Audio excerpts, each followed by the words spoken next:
to start somewhere. It has to start sometime. What better place than here? What better time than now?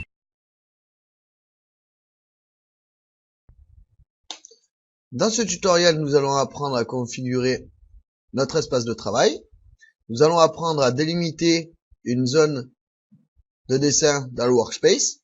Nous allons apprendre à configurer les couleurs, et notamment les couleurs de fond, des lignes de la grille, et les couleurs et la taille du réticule. Le réticule, c'est tout simplement la croix que vous voyez à l'écran. Pour configurer les couleurs, nous allons aller dans Outils. Petit rappel, si nous avons perdu notre barre de menu, nous allons venir ici cliquer sur les petites flèches et on va venir tout en bas ici dans Afficher la barre de menu. Moi j'ai masqué la barre de menu parce que la mienne est déjà affichée évidemment. Ensuite nous allons venir ici dans Outils. Nous allons aller tout en bas dans Options. Puis nous allons venir ici dans Affichage. Nous allons aller dans Couleurs. Et nous allons pouvoir modifier ici les couleurs de différents éléments. Premièrement, on peut modifier ici l'arrière-plan uniforme. Donc si je viens ici dans sélectionner une autre couleur, je peux venir modifier ma couleur d'un couleur vraie, un RGB. Et nous pourrons venir ici aussi, venir ici dans des couleurs indexées. Et cette fois, nous aurons 256 couleurs possibles. Chaque couleur correspond à un numéro entre 0 et 256. Et ensuite, on peut venir ici dans Carnet de couleurs. Et là, ici, on aura les couleurs Pantone, les râles, etc. Donc en général, le mieux pour configurer les éléments de notre espace de travail, ce sera ici en RGB. Donc, habituellement, sur AutoCAD, on travaille avec un fond noir parce qu'il repose bien les yeux. Moi, je vais changer un petit peu. Je vais prendre cette couleur-là pour le fond. OK. Et je vais changer la couleur de mes grandes lignes et petites lignes. Donc, je vais venir ici pour les grandes lignes. Je vais prendre un gris clair ou un gris foncé plutôt, tiens. Un gris foncé. Et pour les petites lignes de la grille, je vais prendre un gris un peu moins foncé. Comme ça, par exemple. Je vais faire OK, appliquer, et nous allons voir directement le résultat dans l'espace de travail. Appliquer, OK. Je trouve que pour un tutoriel, c'est plutôt sympa.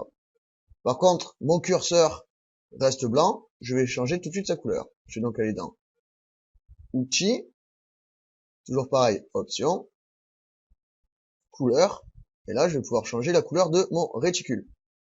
Dans AutoCAD, le curseur s'appelle un réticule. Je vais donc venir ici, et j'ai pour habitude de prendre en couleur de réticule la couleur indexée numéro 200, qui est ici.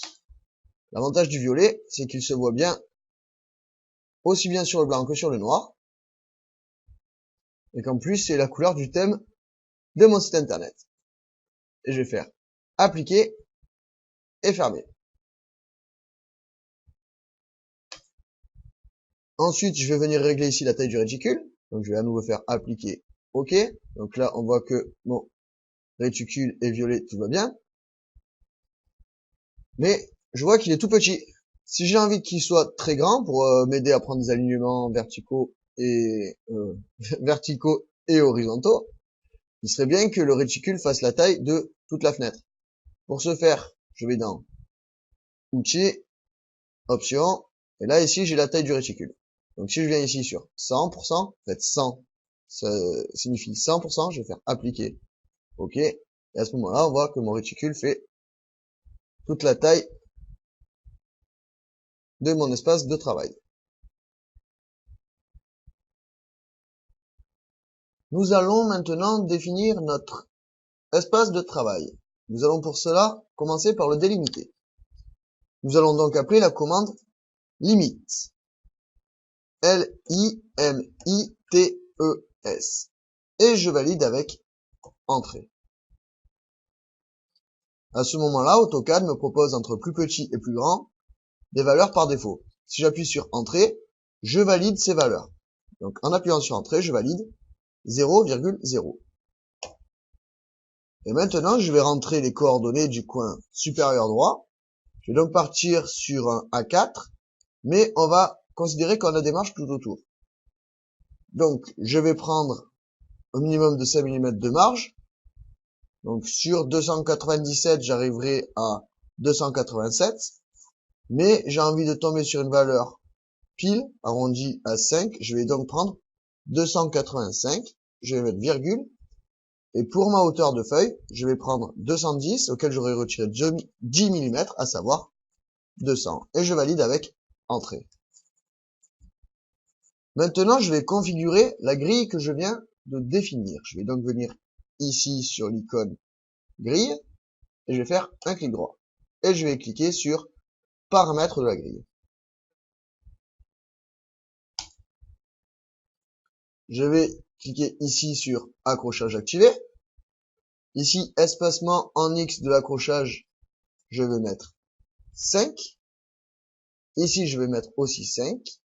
Pareil ici, et par ici. Par contre, ici, je vais mettre une grande ligne toutes les 10 petites lignes. Comme ça, toutes les 10 lignes, j'aurai un repère, et donc je sais que mes grandes lignes seront espacées de 5 cm. Je vais décocher grille adaptative, et je vais décocher afficher la grille au-delà des limites. OK. Et je vais maintenant entrer en bas ici la commande zoom, Z-O-O-M. Je vais appuyer sur entrée. Et en bas, je vois qu'il y a plusieurs options qui sont cliquables, et il y a et il y a notamment tout, en tout début. Je vais donc cliquer ici sur tout. J'ai donc ma grille qui va s'afficher sur la totalité de mon écran. Et son coin inférieur gauche sera donc l'origine. Son coin supérieur droit sera donc 285,200.